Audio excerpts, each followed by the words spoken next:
Hi, and welcome to the last Books Alive online event for this year. Alexandra Tylee, author of Egg and Spoon, an Illustrated Cookbook, will be chatting with Dee from the Cambridge Library. Egg and Spoon is a finalist in the New Zealand Book Awards for children and young adults in the LZ Lock nonfiction category. Thank you to the New Zealand Libraries Partnership Program for the opportunity to host these events this week and last week. Alexandra and Dee, you can take it away whenever you're ready.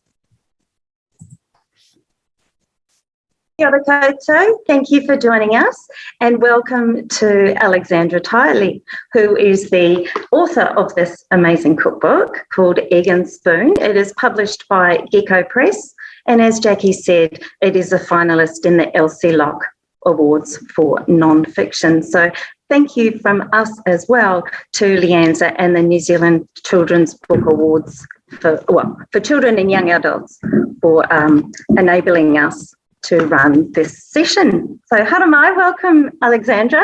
Thank you. Good to be here. Yeah, so look, this is an amazing cookbook. It has some fantastic sections in it. And I'll just for those who might not have looked at the cookbook, just to tell people how it's set out. So it starts off with breakfast, as you'd expect. Then we've got baking and puddings, which is fantastic. In between meals, which is a great little section to have. We've got foraging, smaller meals, larger meals, and celebrations. So the first thing I'd like to ask you, Alexandra, is what inspired the sections for the cookbook? Well, I think it was just I was thinking what children, I've got two sons at home, and it was just thinking what they would like to eat and cook. And I tried to keep the book sort of fun and lighthearted and not have not be too serious. But the sections just sort of follow, what they eat. They eat a lot of in-betweens. Well, anyone who's got teenagers. Yes, which I have one as well. Yes. Yeah, it's not just about the meals. It's in between. Yeah. Yeah. And can I ask then, are any of the recipes inspired from what you would have at home? Yeah, well, they're both gluten intolerant, and so baking becomes a real thing when you can't have gluten and when you're a child, because you still want to have all the yummy stuff. So definitely, I'm always trying to come up with recipes, biscuits and cakes and things that they can have that are, sort of my prerequisite for the recipes was that they had to be better than or as good as recipes that are full of butter and white flour. Yes, and lots of sugar. Yeah, and I notice a lot of the recipes are actually dairy free as well. We've got a member of our library staff who's dairy free, and it's always difficult for her, and particularly when we bring in morning teas, etc. And you really have to think of the intolerances of the people who are around you. Yeah, well, the book I didn't really set out to write an allergy friendly cookbook, because it's for everyone. But I think I've got a restaurant as well, and I find that more and more people do have allergies and can't have dairy and can't have gluten, or they've got grandchildren coming to stay and they don't know what to cook.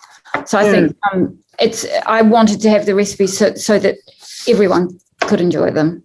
Yeah, and have as an option as well. I mean, not everybody wants to have certain things in their diet. So, there's some great options in there. So what was the initial inspiration for the book? Well, I think I've written two previous cookbooks. One was about our restaurant in Havelock North, and the other one was Pippi at home. So it was sort of recipes to cook at home, but they were mainly for adults. And I really felt like I wanted to write one for children. And I'd had a book previously published with Gecko Press, so I rang Julia, and she said yes, which was exciting. And it was just because I am cooking a lot for my children, and they they love cooking, so it was just sort of a natural progression, really. Yeah. And how long did it take to put together? It took a long time. recipe books, well, when I write them, they do take a long time. Like, I sort of find that every meal I cook I use it as a trial. So my family do get a little bit sick of, it's not just, did you enjoy it? It's like, did you enjoy it? Like quizzing them. But it probably took about a year, I think, and to get the recipes, finished until I was happy with them. Okay, now we've just touched on Pippi Cafe, and I think in preparation for this, I asked you, are there any recipes that have made their way into the book that you have at your cafe? And maybe if you can tell us a little bit about your cafe, how it's inspired some of the recipes. Okay, so I guess more than the actual recipes, it's sort of the feel of the book.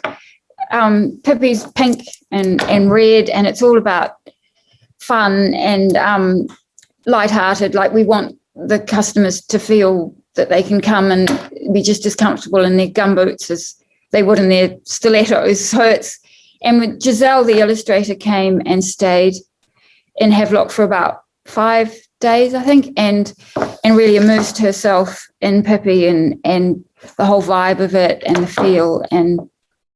And so, that the only recipes from the book that we are the pizzas. That we've put the pizza recipe in Egg and Spoon, and that's a big chunk of what we make at the restaurant. Yeah, and I noticed that you can make the bases out of cauliflower. Yeah, so I want at Pippi we buy a gluten-free base, which is really good, but I wanted to have one that people could make, and the cauliflower pizza base is really good and popular. Oh, we don't serve that at the restaurant. Oh, I did it. I do yoga. I cook at yoga retreats sometimes, and I did that for one of those, and people really loved it. Yeah. Okay, so we touched on the illustrations and Giselle's work. Did you, aside from immersing herself in your cafe, was there any other conversations that you had about any brief that you gave her, or did you just give her free rein and say, see what you'd like to come up with? Well, it's an interesting process, isn't it, between illustrators and writers? Like, I think often publishers tend to keep them quite separate, don't they? So that the illustrator can sort of enlarge on the story. But with this, Gecko are great. We all had a lot to do with Giselle during the process, and she did some samples, and we did work quite closely. But it was really important to me that she did have free rein, because she's got such an amazing sort of sense of humour. Yes. Like with the unicorn, with the core. Again, I've never thought of that, and so I didn't want to squash her. Yeah, and make it too fixed. Yes, and obviously you didn't want a cookbook that just had your standard photos or anything like that. Yeah, no, because the other two books I've done have been all photos, so it was different being illustrated. But I think it's great because it does sort of leave more up to the imagination. Yes. I think it's really important that children aren't too fixed on having, the cake has to be perfect with all. And this way, they're not going to be too worried if it doesn't look exactly like the photo, because, they don't, do they? And it doesn't matter if they don't. No. Yeah. Well, touching on that, I did have a go at one of the recipes. Okay. And it was the top chip and peanut butter cookies. Yeah. Now, I have to say that they're not too dissimilar from the picture. Oh. I think I made the balls a little bit big, so they ended up more than a mouth size, as you can see. But they look great. Yeah. Well done. And I know one of my colleagues who was watching, she has also made the walnut thumb biscuits. Okay. She liked them too. Oh, good. Yeah, no, they're great. You can do those with any nuts really, or seeds, even. So they're really useful for people with allergies. Or who don't want to eat. Yeah. So touching on, there are lots of great tips in the book. And there are lots of how-tos, which is fantastic for children, giving them, some guidance along the way. So there's such things as boiling an egg, chopping onions, melting chocolate. I think it's things that all of us could actually learn from. The other one that I found really interesting was using chia seeds as an egg substitute, and I never knew that you could do that. So I've actually started doing that. You've got to think about it before you want to kind of cook something, because it does take it does take a few minutes. But I have started using that in my biscuits that I regularly make for myself, which are sugar-free. And it works fantastically. That's good. Thank you. Yeah. No, you can also use flax seeds. They work as well. But and the chia jam is great. I made some last night with some sour cherries that I had frozen, and that's also in the popsicles recipe, because you put the jam in the top of the popsicle. Yeah, and so it means that you don't have to have nearly as much sugar. Yeah, actually, I noticed these biscuits that I've made here. We'll show everybody again because I know they want to see them. You're proud of them. Yeah. And the thing is that the smell from them is wafting up into my face as well, which is absolutely beautiful. And I did cook them yesterday, so it's amazing, the aroma that's coming off them. I've lost my train of thought as to where I was going with that, but never mind. That's right. Talking about substituting things, etc. This recipe had no sugar in it, and the sugar and the sweetness came from the bananas. So is that something that we can tend to see in the other cookbooks as well? I mean, other recipes as well? Yeah. So the only ones that have sugar are in the celebration section at the back. There's a cake and the eclairs and things. But, I don't use sugar at home when I'm baking. And I find, there's so many great substitutes like bananas that you can use or honey and dates. And, you really don't use sugar. Yeah. Yes, and you wouldn't actually know that these in the final product. And when you taste it, you wouldn't actually even know that there's banana in them. No. Okay. Yeah, no. The peanut's quite strong. Yeah, the peanut is strong. And then you've got it depends how much chocolate you want to put in it as well, of course. And I noticed this particular recipe, it's dairy-free, it can be gluten-free, and it can be vegan as well, which is just fantastic. Yeah. No, that's my sons really like that biscuit recipe. So we cook it a lot. Yeah. And I think the other thing to note is that most of these recipes are really easy to make. I mean, sometimes it requires a little bit of forethought in terms of some of the ingredients, but once you've got them in hand, I mean, they took next to no time whatsoever to whip up. So that's another benefit with a cookbook for children, that's for sure. Yeah, they are. But it's amazing how I find children, a lot of children cook out of my other cookbooks, which are intended for adults. I think people really underestimate children's ability to cook. My son, who's 12, he actually tends not to use recipes. He likes to go into the kitchen and just make a cake with whatever he likes, and they're great. But children, I think in this day and age we sort of try and protect them a bit much and hide all the sharp knives and don't let them go near the ovens. But we all grew up. I did sort of doing all those things, and I think if it was fine. Yeah. I don't think you can get children cooking too young. It's something that you will remember, and you'll remember the things that went well and the things that you continued to cook. And the things that made people happy. I mean, because a lot of food is about happiness, isn't it? So it's about memories, isn't it? Yes, memories. Yeah, I was thinking about that today, I was looking at the book. For me, that's in our restaurant. We find that a lot. We have a whole flounder on the menu, and you get a lot of people come in, especially for that now. And for them, it's all about, they talk about when they used to go fishing in the rivers with their father, Same. do that. Yeah. I mean, I didn't, but I can imagine what it was like, and it's just it brings back hugely powerful memories.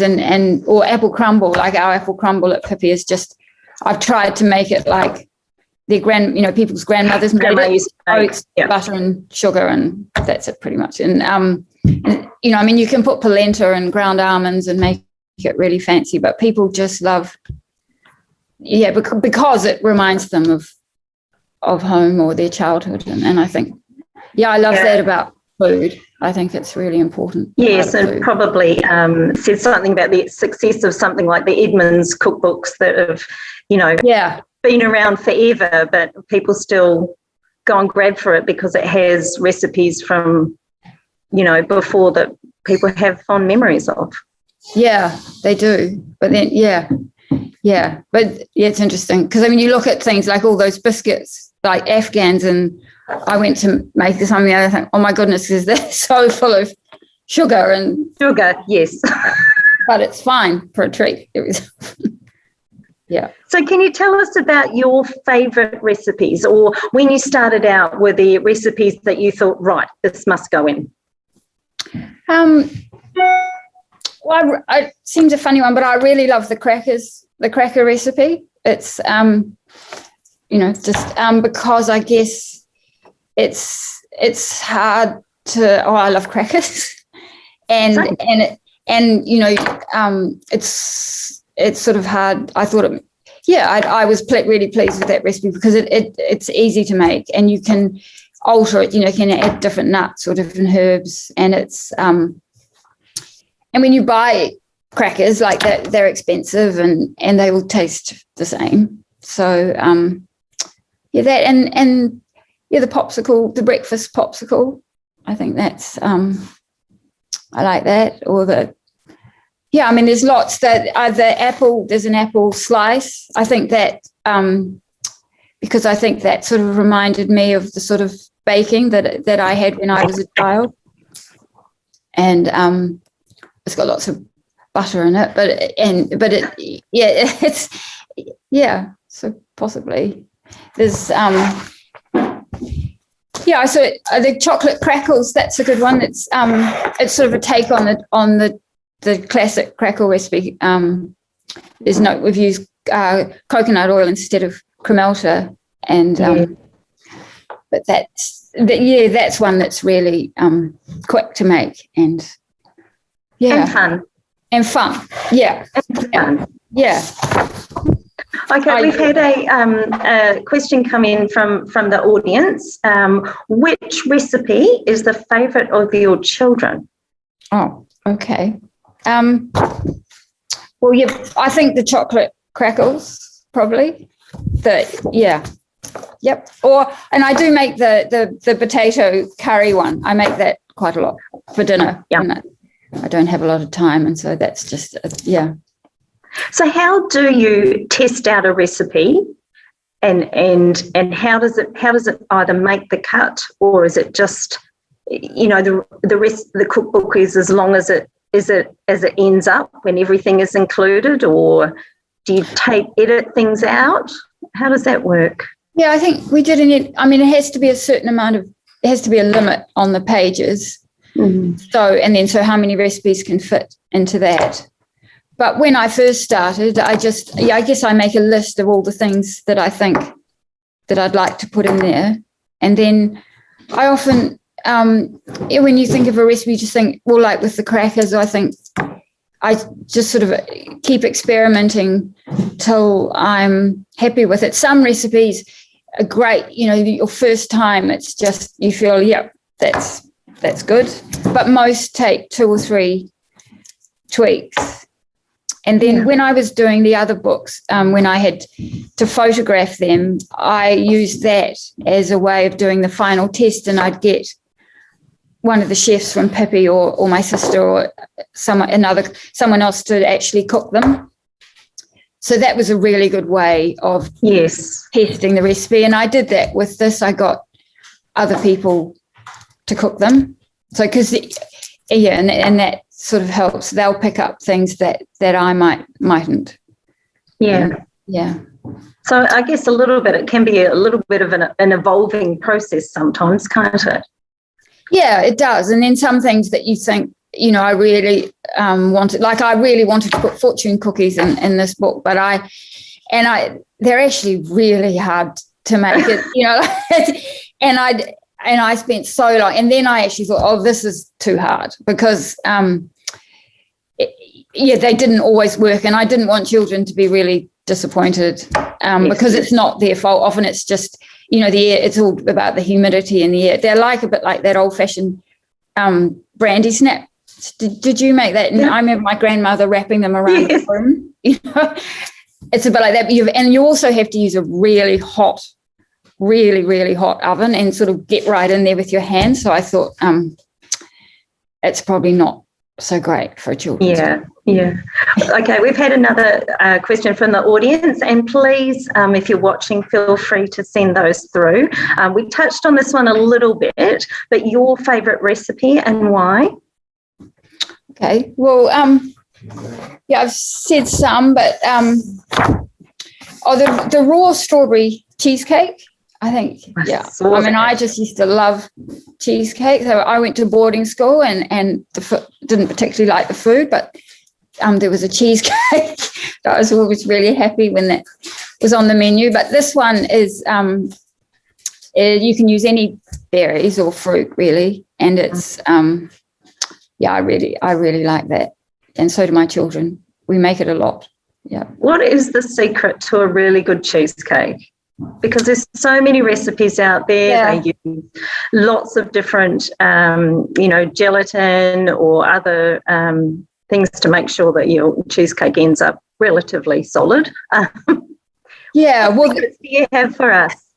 Well, this is different in that it's plant-based.